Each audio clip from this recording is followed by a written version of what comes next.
Well, the reason that me and Paul came together was through Sligo Rovers. Ian Barraclough brought Paul on board. Paul came in the 2013 season. Fortunately, how we got to know Paul was through a few tough sessions, and then we had a pre-season camp over in Jersey where everyone got to know each other because we had a few new signings, and Paul was blended into the camp, which he worked with most of the players and most of the injured players. Gavin Pearce, who had an ACL, and which would be in the next year, and he worked with Danny North as well, and everyone who had niggling injuries.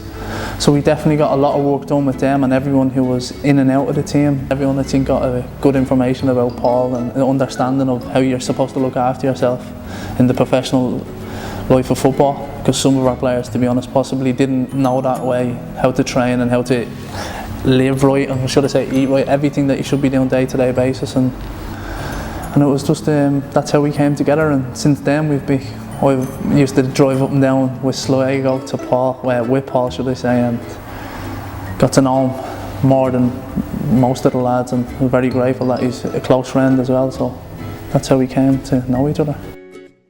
He's added a lot. Training wise, I possibly never trained that way. Even to now, some days I train on my own, and when you train on your own you can only do a certain amount.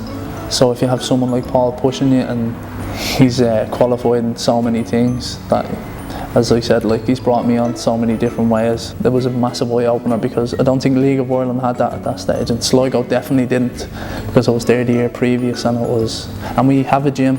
Paul will tell you that we have a gym. We had Sligo had the best facilities in League of Ireland. You walk in, you walk straight through a gym, and we used to bypass it every day. Before I went to Paul, I was with Shamrock Rovers, and we were all given a programme at the start of the year, and it was literally do it to your best of your ability. So we never got anyone assessing us on it, so you just came in at the start of pre-season. That year I ended up, as I say, I had my knee injury, and then was coming back. I was only starting back running at the stage, and then I went to see Paul, and the difference of my conditioning within Paul within 2 months was unbelievable. The first day I went, it was very tough. I was dizzy, couldn't believe what hit me. I don't even think I lifted a weight that day, but it was just a wake-up call, and I thought I was training right at that stage, and I really did. And it was a big wake-up call for myself. I think I left Paul's studio that day, and I said to my girlfriend, I'm never going to drink again. And I'm being honest with you, I really did. And I think my girlfriend's parents were coming over that night, and I was like, here, I'm going home to eat right, because I was with them the following week. But it's a massive, big eye-opener to every day. It's not even just for me as being a sports person. My girlfriend, Paul goes to him. She has 2 kids, and she's a big confidence thing, of most girls are, and she wants to look well. And she's came with Paul with some of our friends, and the confidence that Paul gives in them, like, to push themselves, and if you don't put in the hard work, you won't get your rewards. Describe Paul in 3 words. Motivation would definitely come into me first and foremost.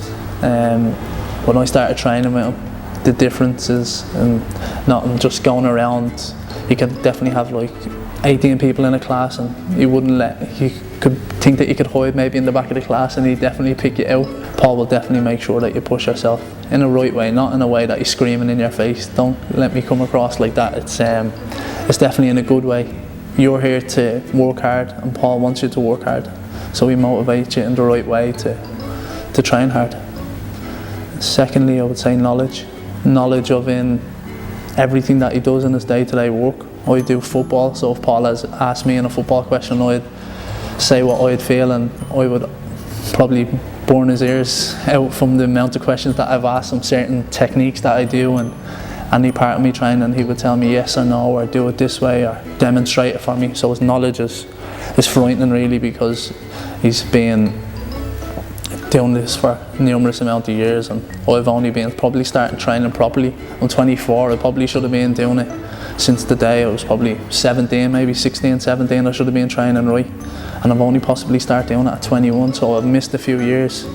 So his knowledge and his information, I've hopefully gained that back.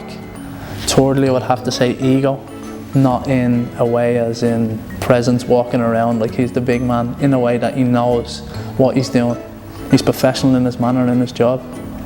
He comes across very well. He can definitely speak to Paul, but as he just knows if someone's doing something wrong in a technique or in a way that Paul's not happy with, it would pull them up, and people maybe think it's arrogant. I wouldn't call it arrogance. It's just his knowledge and his how he was taught how to become a personal trainer, and he's brought his own stamp and style on that, like everyone has in their day-to-day life, and that would be my 3 words to describe Paul.